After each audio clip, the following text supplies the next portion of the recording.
السلام علیکم ورحمۃ اللہ وبرکاتہ۔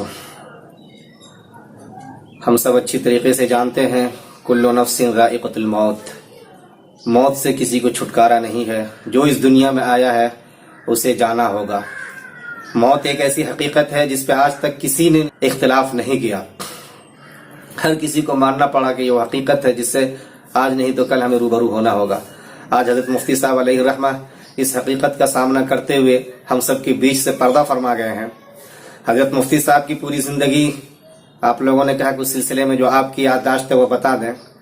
تو بس میں مختصراً یہ بتانا چاہوں گا کہ ان کی پوری زندگی واقعتاً قابل رشک رہی۔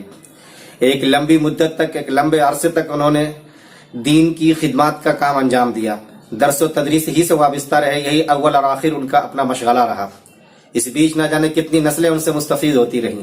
اس کے ساتھ ساتھ تصنیفات و تالیفات کا جو ذخیرہ انہوں نے چھوڑا ہے، آنے والے وقت میں نہ جانے اور کتنی نسلیں ان سے مستفید ہوں گی، ہم اور آپ اس کا اندازہ نہیں لگا سکتے۔ آج مفتی صاحب ہمارے بیچ نہیں ہے، لیکن ان کے حوالے سے جو چند باتیں دوران درس ان کی ہمارے ذہنوں میں محفوظ رہ گئی ہیں وہ بتا دوں۔ سب سے پہلی بات تو یہ کہ واقعتاً وہ اپنے آپ میں ایک آئیڈیل اور مثال تھے۔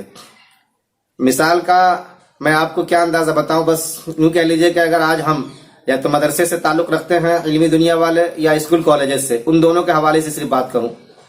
مدرسے والوں کے لیے انہوں نے جو اپنی زندگی کے اندر ایک نمونہ چھوڑا وہ یہ تھا کہ نرے صوفی ایسے نہیں کہ دنیا سے بالکل بیزار، ہمیں پیسے سے کوئی مطلب ہی نہیں۔ اور جب اللہ تبارک و تعالی نے ان کو مال کی فراوانی دی تو جن جن اداروں میں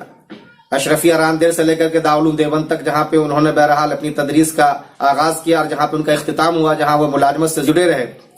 وہاں پہ جو کچھ ان کو تنخواہ ملی، اللہ نے مال کی فراوانی کے بعد ان ادارے والوں کو ان تمام تر پیسوں کو انہوں نے لوٹا دیا۔ جب ضرورت تھی تو تنخواہ اپنی شکل میں لیتے رہے وہ، لیکن پھر اپنا مکتبہ حجاز قائم کیا۔ اللہ نے جو صلاحیت دی تھی اس کے حوالے سے جو ان کے اپنے مطبوعات تھی، اللہ نے جو اس میں برکت دی تو انہوں نے وہ ساری چیزوں کو لوٹا بھی دیا جو انہوں نے لیا تھا۔ حج کے حوالے سے ہم لوگ سے کہا کرتے تھے کہ دیکھو اس حدیث میں ہے کہ حج کرنے کے بعد اللہ تعالیٰ وسعت دیتے ہیں، تو اس کو برتنے کی چیز اور اپنی زندگی میں جو تجربہ انہوں نے حج سے کیا تھا وہ ہمیں بتایا کرتے تھے۔ عقیقے کی جب بحث آئی تب انہوں نے کہا تھا کہ دیکھو ان کے صاحبزادے ہم لوگ کے سال درس میں بیٹھا کرتے تھے، آ کر کے تقریرات ترمذی پہ کام چل رہا تھا جو بعد میں جا کر کے تحفۃ العلماء شرح بن کر کے آئی ہے، تو انہوں نے اشارہ کر کے کہا کہ دیکھو یہ بیمار رہا کرتا تھا اور ہمارے پاس اتنی وسعت نہیں تھی کہ ہم عقیقہ کر سکتے بر وقت، لیکن بعد میں ہی صحیح جب ہمیں لگا بار بار بیمار رہتا تھا، کچھ پیسوں کا نظم کر کے ہم نے اس کا عقیقہ کروایا۔ وہ دن اور آج کا دن پھر کبھی اس طریقے کا بیمار نہیں پڑا کہ ہمارے لیے درد سر ہو یہ، اور یہ دیکھو صحت مند بیٹھا ہوا ہے۔ اسی کے ساتھ ساتھ وہ ایک اور درد کا اظہار کیا کرتے تھے، وہ میں آپ سے بتانا چاہوں گا۔ تو ہم سب کے لیے تو یہ رہا کہ دیکھو مدرسے کی زندگی جب ہم نے شروع کی، تنخواہ کی ضرورت تھی تو ہم نے لی، لیکن اپنی محنت اور صلاحیت سے اپنی دنیا ایسی بناؤ اور اپنی آخرت ایسی کہ رشک ہو۔ بتاتے بھی تھے کہ ہمارے گھر کا ماہانہ خرچ اتنا ہے، یعنی اس وقت جو ہم لوگ پڑھا کرتے تھے 30 سے کچھ زیادہ انہوں نے بتایا تھا کہ اتنا ہزار خرچ آتا ہے۔ ماشاءاللہ کثیر العیال بھی تھے وہ،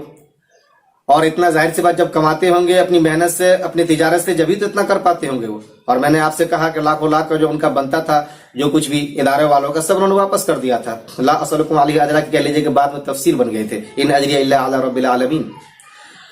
اور اسکول کالجز والوں کے حوالے سے انہوں نے ایک درد کا اظہار کیا تھا، وہ بہت ہی کہہ لیجیے کہ تبدیلی نصاب کے حوالے سے بار بار اس کا تذکرہ آتا رہتا ہے کہ مدرسوں میں میتھ ہونی چاہیے، سائنس ہونی چاہیے، اور فلاں فلاں علوم کو یہاں پہ داخل کیا جانا چاہیے۔ تو کہا کرتے تھے کہ بھائی اس پہ بحث کرنے سے بہتر ہے کہ ہم اس پہ عمل کریں،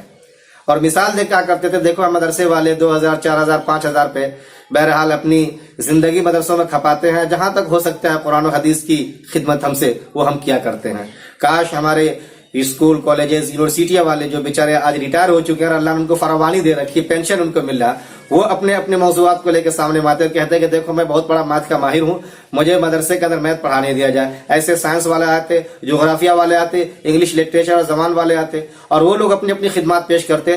تو پھر یہ بہتر ہوتا۔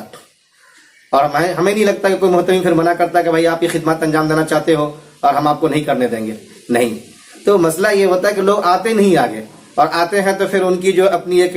شاہی انداز ہوتی ہے کہ مجھے یہ چاہیے وہ چاہیے، مدرسے والے افورڈ نہیں کر سکتے ہیں ان کو، نتیجہ نکلتا ہے کہ صرف باتیں رہ جاتی ہے، کام نہیں ہو پاتا ہے۔ تو اس کا بھی اظہار کیا کرتے تھے. تو آج میں مفتی صاحب کے حوالے سے ان تمام دوستوں سے کہنا چاہوں گا کہ جو واقعتاً کچھ خدمت کرنا چاہتے ہیں، اپنی قوم کا درد رکھتے ہیں، اپنی ملت کے لیے نفع بخش بننا چاہتے ہیں، اور اللہ نے آج آپ کو صلاحیت دی ہے، تو آپ کے اگل بغل میں جہاں بھی کوئی ادارہ ایسا ملے جہاں پہ لگتا ہو کہ میں میتھ کے ذریعے یا سائنس کے ذریعے یا انگلش لٹریچر کے ذریعے یا جغرافیہ کے ذریعے یا ہسٹری کے ذریعے جو کچھ آپ کو آج کی ڈیٹ میں ضروری فنون ہے وہ معلوم ہے، اس پہ آپ کو دسترس ہے کامل، تو آپ بہرحال آگے آئیں اور مفتی صاحب کی خواب کو کم سے کم پورا کریں. یہ وہ چند باتیں تھی جو میں نے آپ لوگوں سے بیان کی. دعا فرمائیں اللہ تعالیٰ ان کے درجات بلند فرمائے.